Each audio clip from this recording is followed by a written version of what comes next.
For a great cup of joe, there's one thing you should know. Your morning brew can also be playful. Buff Boy Brewing guys make the temperature rise. And you surely feel naughty when you swallow our coffee.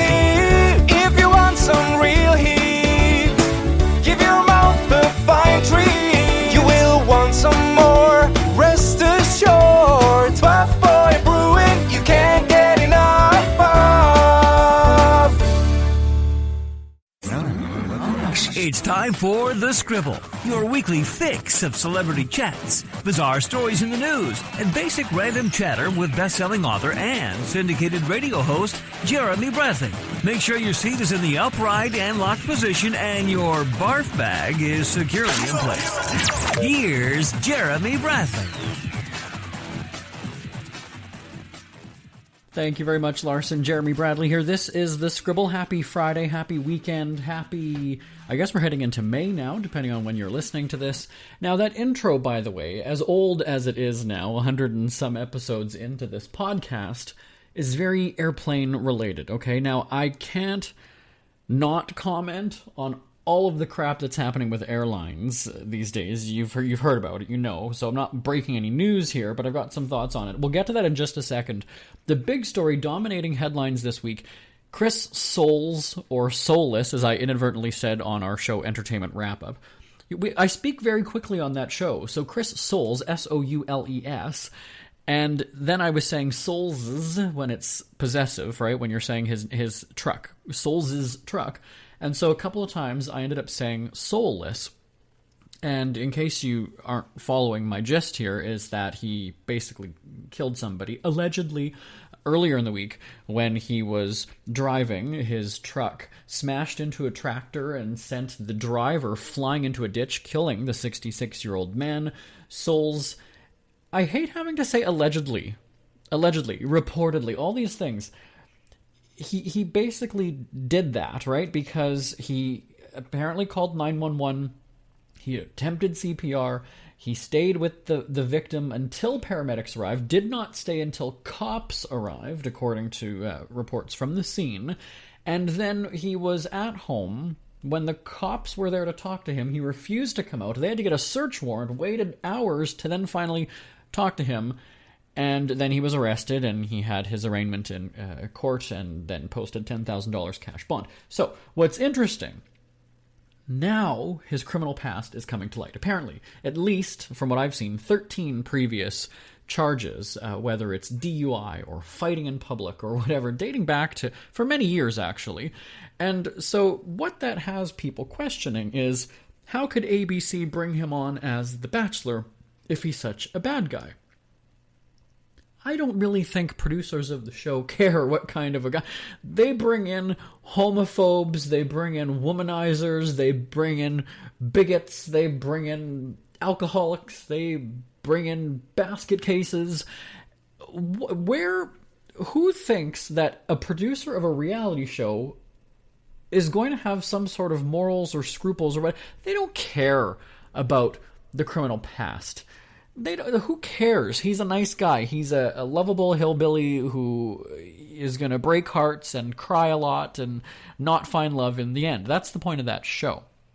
So people who are outraged that ABC would pay this guy and bring him on or whatever, well, so somebody like that isn't allowed to fall in love, more importantly, make a fool of himself on television? Like, why is this a problem now? Why shouldn't he be allowed to?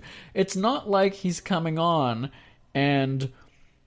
I mean, the show has nothing to do with his drunk driving arrests and all these other things. It's about finding love. So there's no moral obligation for producers of this show to go, you have a DUI, so you probably can't be the Bachelor who's looking for love on this show. Like, what does it matter? Who cares? Again, it's not like he's running for president. It's not like he's whatever.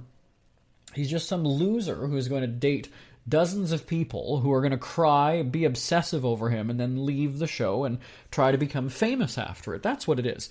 So anybody who viewed Chris Soules as a hero after The Bachelor and up until this point this week, get a life, because that's just sad in the first place. But secondly, he's just a regular guy. He was on the show Who cares if he was the Bachelor? He's not a celebrity. He's an Iowa farmer, and he does bad things. It's really, I don't get that there's... Yes, it was a crummy thing that he flees the scene and the guy died and didn't wait to talk to police and blah, blah, blah, blah. That's not what I'm getting at here. I'm getting at the people that are outraged that he was the Bachelor. That's what I'm saying. Now, of course, what he did was stupid, and I'm never going to condone if he was in fact driving drunk. As police said, there were beer containers in his truck when they were talking to him or when they discovered the truck. So it's too soon to tell if he was in fact drunk driving. Police didn't get a chance to give him a sobriety test in time because they were waiting hours for that search warrant. But given his past, and I know they say innocent until proven guilty, but given his past, it is a likely possibility, hear me saying those words, not saying, yeah, you know what, because of the past he's guilty automatically. That's not what I'm saying, but you do kind of have to base things like that on where he's at now. Don't you? Don't you? I think you do. If you've got almost 10 previous convictions of vehicular-related police interactions, there could be a pattern here. If it was one, okay, fine. But we're talking about, almost a dozen, and now somebody has died. So in the fallout from all of this, Solz's social media pages, Twitter was shut down, Instagram was shut down, and police are saying, at least according to TMZ, that his cell phone and his social media pages could play a role in determining what exactly happened, because if he was taking pictures or if he was posting on social media, if he was doing all that, that's distracted driving, and vehicular manslaughter could be brought against him. Now, it's too soon to tell. Again, as I said, the investigation could take up to a month with investigations and things like that. It's looking like, according to reports from the scene, that he wasn't going at a high speed. He did stick around. There is the 911 call that he did call and say that assistance was needed.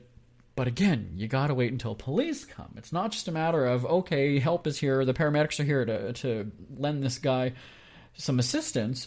You have that obligation as a motor vehicle operator to stick around. Especially, you can't say that, he died? Oh, that's terrible. Because if the guy is clinging to life on the side of the road or in a ditch or wherever the CPR was happening, now again, on the call, it's hard to tell if it's actually Chris doing CPR or an onlooker. You can tell that there are other people on the scene.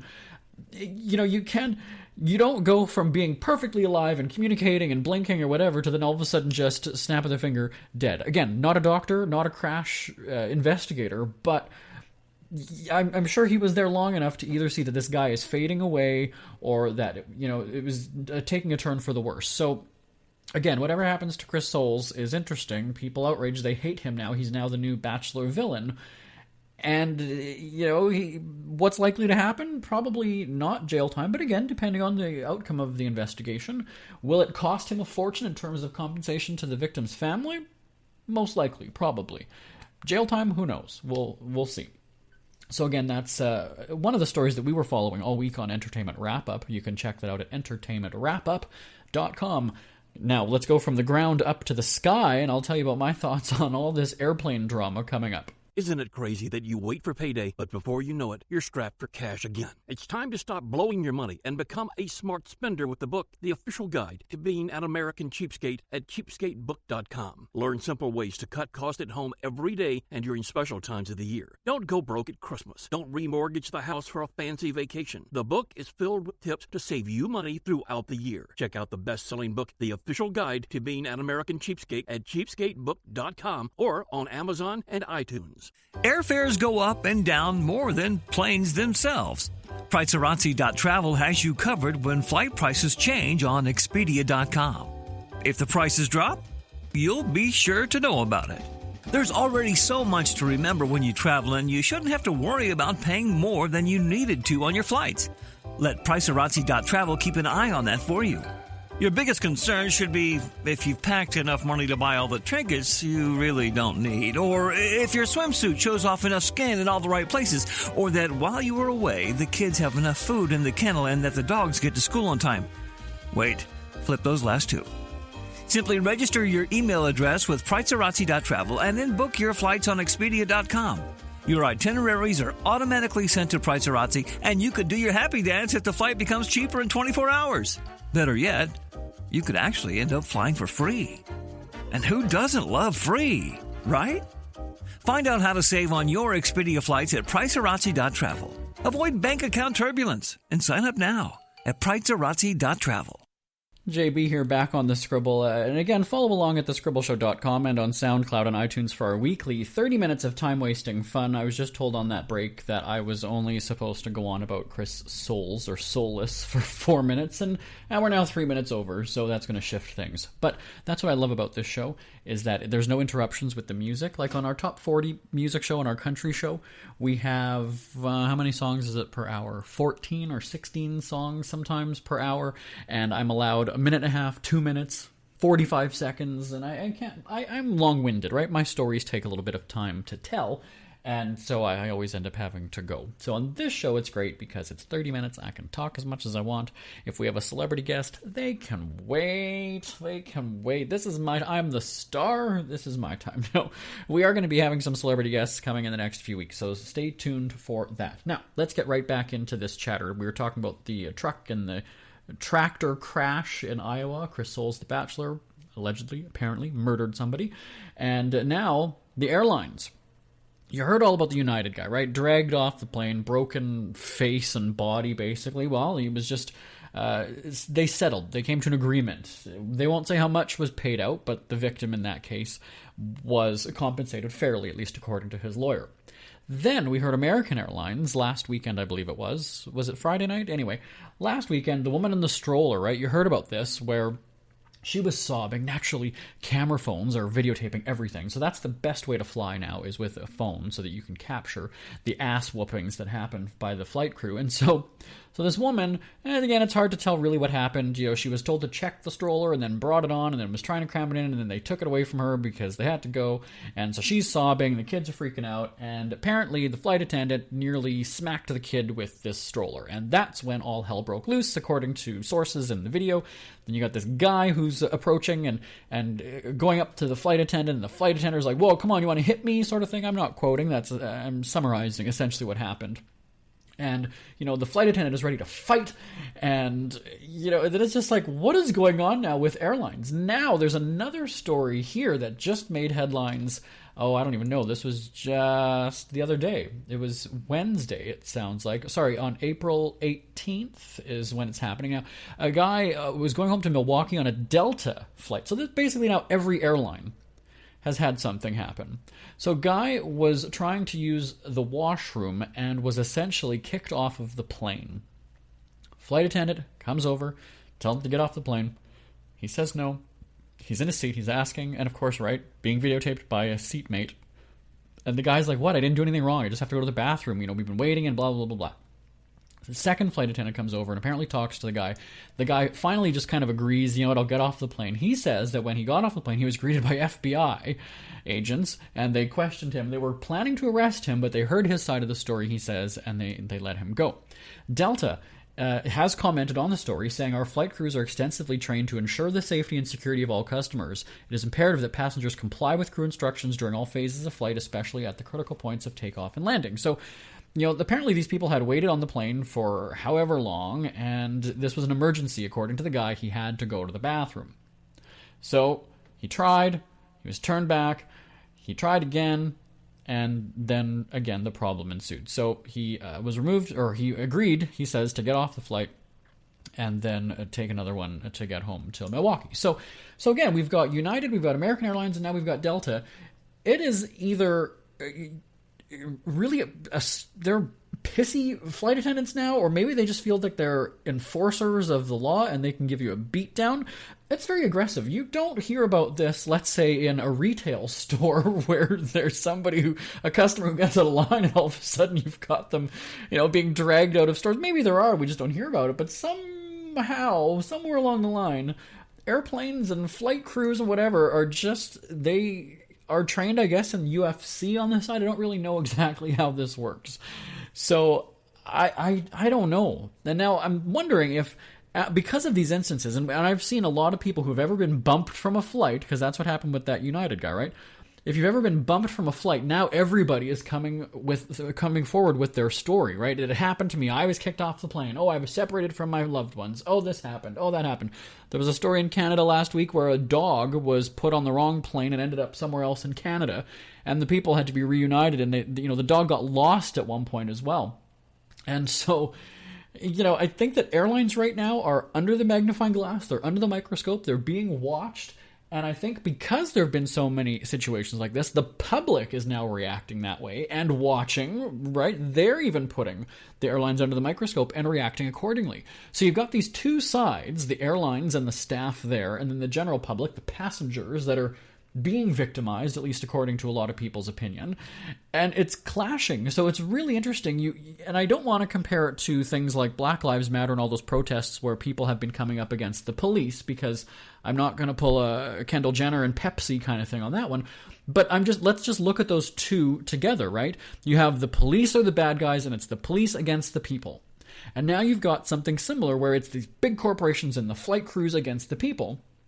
And like, which side is right? Which one's wrong? Both feel that they're being mistreated and treated badly and unfairly and blah, blah, blah, blah. So, I don't know that this is going to go away anytime soon. I sense that in the next weeks and months, we're just going to have even more of these stories, because anytime something happens with you on a flight, you're going to run to the local media, you're going to post something on social media, that everybody's going to get riled up about it. And it's going to happen. You know what? When we were in Yukon for this winter festival in February, you remember hearing about that here on the show, the Sourdough Rendezvous Festival. And actually, let me think. I took four flights: Winnipeg, Vancouver, Yukon. So in the 4 flights that it took to get to Yukon and back home, I believe 3 of them were oversold by Air Canada. And I was in first class, so they wouldn't normally expect me to give up my seat because I was in business class, and they don't want you. They're not going to compensate you that much to get on a next flight. But what happens is they offer you money to get off the flight. And it's happened on several flights before. I happen to be when we're doing these trips, we can't go the next day because we've got schedules that we've got maybe a few hours of flexibility, but we can't go and cancel an entire day just because the flight is overbooked. So this way, on the way back, Air Canada was offering like $800 if you got off the plane and took the next one. So for me, that meant that I might have to go to Calgary and then home, and then get home at like midnight instead of 1 o'clock in the afternoon. There were some times where I considered it, because both flights, so if you think about it, going from Yukon to Vancouver and then Vancouver home, I could have had $1,600 in free credit. Now, the reason why I didn't, there is an actual reason, is that we don't pay for the flights when we do these trips. So I didn't feel that would be appropriate, because we're on the tourism dime. We're on government money, essentially. And so to go and do that and then cash in on it, I felt would not be morally correct. And that's honestly the truth. Trust me, I'm a cheapskate at heart. Would I have taken $1,600 in free airline credit? Of course I would. That's like flying to Australia and back from Canada, really. That's almost how much it costs. But I just, I felt that responsibility that I can't do something like that. But if you're just traveling and if you're still getting home the same day, but it's midnight or whatever it is, then why not take the $800? But people are just stubborn like that, right? They don't want to do that because, I've already got my stuff on the plane, I've got my blah, blah, blah, blah. But if it's 4 or 5 hours, it would be no different if your flight got delayed and you had to take another one, or it got canceled and they put you on another flight, right? But based on our schedules and the arrangements that we have with our stakeholders on our radio shows, we couldn't do it. But yeah, I could have had, and so I said there was the 2 flights on the way home and then one of them on the way there. I don't remember how much they were offering on the way there. It might have been $800 again. So I could have gone home with over $2,400 of flight credits just for giving up a seat and going hours later. I don't know why people aren't jumping at the chance to take this. You can't tell me that every single person on the plane has to be at that destination as soon as they land. They don't have to. They don't. And so, yeah, why not? If your return flight, wherever you're going, only costs you, let's say, $200 or wherever you're flying to, you're doubling, quadrupling your money if they're offering you $800, $1,000. Apparently now in the U.S. I think it's $1,300 or something they can give you. Take that. Like, why not? then go and sell that to somebody. I don't know if you can do that. Is it under your name if they do it? We'll have to look into that. So, okay, I'm not giving you good advice on that. But yeah, like, that's free money. That's 2 free trips for $1,300, depending on where you're going. If it's only $500 return, $600 return where you're going right now, take it. You got a summer vacation. You got somewhere else to go. Why not? But yes, airlines seem to be on the hit list lately, and I don't think that's going to change anytime soon. Would love to know your thoughts on this. Again, live at jbonair.com. Live at jbonair.com. This is the Scribble Podcast. Ever had something to get off your chest but never had the balls to say it? That's a load of crap. Speak Free with JB.com is exactly what you've been waiting for. Your chance to tell it like it is and not care what anybody else thinks. Have your say on issues of the day. Join newspaper and radio columnist Jeremy Bradley as he tells it like it is. Hundreds of thousands of people have stopped by, including some well-known celebrities who have had a chat with JB and speak candidly about what's really going on in the world. You can join them too. Have a rant or a rave. Be brave and head on over to www.speakfreewithjb.com now. Who are the Kardashians feuding with now? What did that little thug Justin Bieber do this time? Who's getting hitched? And who's headed for Splitsville? Hear the latest celebrity news and gossip every day on Entertainment Wrap-Up. The good, the bad, the ugly, but mostly the ridiculously hilarious. It's all recapped in this daily segment at entertainmentwrapup.com. Have a laugh at the expense of the rich and famous when they take themselves way too seriously. It's 3 minutes of time-wasting fun at entertainmentwrapup.com. Check out Entertainment Wrap-Up at entertainmentwrapup.com. Brought to you by Speak Free Books. JB here, back on the Scribble. Last week on this show, and then this week on Top of the Charts, we were looking back at 11 years on the radio, syndicated radio, and all week on Twitter, I've been tweeting some memories from red carpet events and celebrity interviews, so check that out. At Jeremy D. Bradley is my Twitter handle, at Jeremy D. Bradley. And it's been an incredible ride. So it's also been a really busy week of celebrity stories and scandals. You've heard about Chris Soulless, the Bachelor, the drunk Bachelor, the murderer, whoever you want to call him.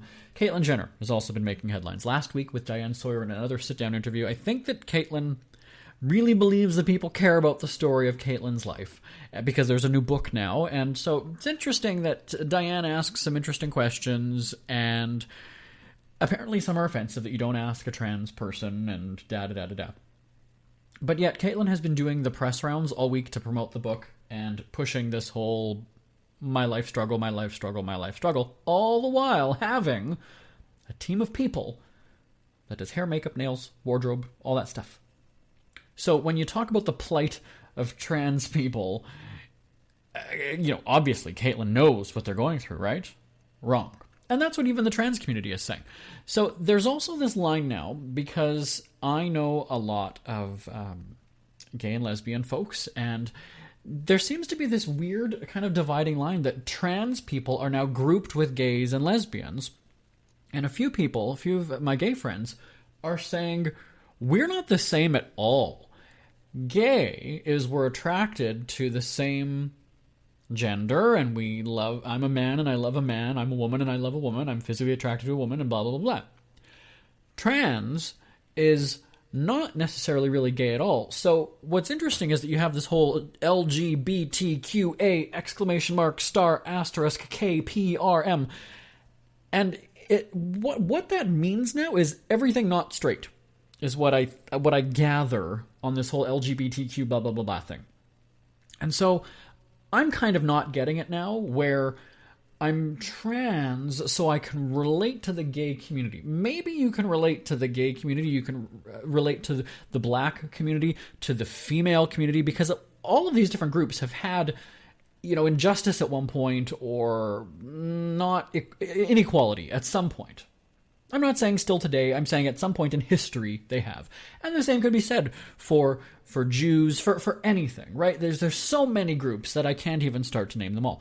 So to compare trans and gay people is also offensive, according to many people, because they can't relate. Bruce Jenner felt that Bruce Jenner was meant to be female.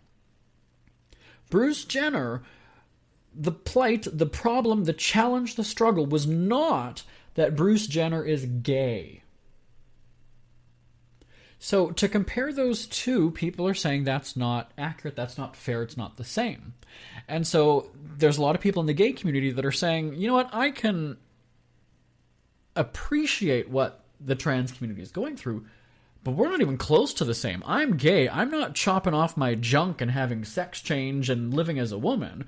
Gay is completely different and not the same thing. So it's interesting to see, and I joked before saying that trans is the new gluten, like it's this trendy thing now that there's so many trans people, and I don't know if it's just that people are coming out of the woodwork and now feel comfortable talking about it, or the whole discussion in society is making people question who they are. I don't know. I'm not drawing a conclusion. I'm just putting it out there. Why are we hearing about so many trans people now? Is this because the open discussion now, people are going, you know what? Yeah, maybe I am a woman. Maybe I'm a guy. Maybe I don't know. So I would love to know your thoughts on this. And again, I'm not here to argue and tell you you're right or wrong, because I don't even know I know what I'm trying to say. I don't know what my point is, though. And I think a lot of people feel this way. You know, the whole trans thing. Again, society is kind of learning and coming to terms with everything. Do you use he, she? Do you say them or they? How do you describe someone? So it's a learning experience for everybody, whether you are trans or you're just in society and maybe there's a trans person in your life or whatever it is. So I don't know that there's a right or wrong. I just know that you should call somebody either what they ask you to or what they prefer. I get that. That's a courtesy. I hate being called Mr. or Sir or anything like that. If I call tech support or if I'm, at a store or whatever, or when you go, oh, well, can I call you Mr.? No, Jeremy's fine. Just call me Jeremy. I'm okay. That's my name. You can call me that. But I'm not going to be offended if they call me Mr. I would be offended if I said, don't call me Mr. and they call me Mr. Sure. But anyway. So again, would love to know your thoughts on this. live@jbonair.com is the email address, live@jbonair.com, and tweet us up on Twitter @The Scribble Show, @The Scribble Show. And I think we've got one more break. Oh, good, we're going to hear about Mexico right now. It's never too early to start thinking about your next holiday. Have you checked out Mexico recently? From tequila tasting, swimming with horses, to ziplining through the jungle and watching whales and dolphins in their natural habitat, Puerto Vallarta has it all. Visit mexico.jbonair.com to see all the fun PV has to offer. That's at mexico.jbonair.com for hundreds of photos, interviews, and videos from around the tourist hotspot. Check out mexico.jbonair.com for all the fun. That's mexico.jbonair.com. We hear you chirping. Get scribbling. Tweet up the Scribble at The Scribble Show. Join the discussion with Jeremy Bradley. It's all going down right now on Twitter @The Scribble Show and @thescribbleshow.com. Thank you very much, Larson. So, we just heard that commercial about Mexico, and we love Puerto Vallarta. We've done our radio show, I think, 4 times from there, and I think we've probably done this show maybe once or twice from there as well. And so from Mexico, I've got a segue into Donald Trump and then segue into The Simpsons. So I don't know if you heard already, but this weekend, Sunday night on Fox, The Simpsons has an episode where they're kind of roasting Donald Trump. And when I say roasting, I mean like full-on mocking and thrashing. That's really what it is. And the preview shows Sean Spicer, the male Melissa McCarthy character from SNL, hangs himself in the White House press room. Ivanka comes in trying to hawk her own line of robes because she becomes, a judge or something and knocks out Ruth Bader Ginsburg. And so this sounds like, how often do you hear about a hanging on The Simpsons? It's very strange. This is going to be a very interesting episode. And again, how can you make a hanging into comedy and funny?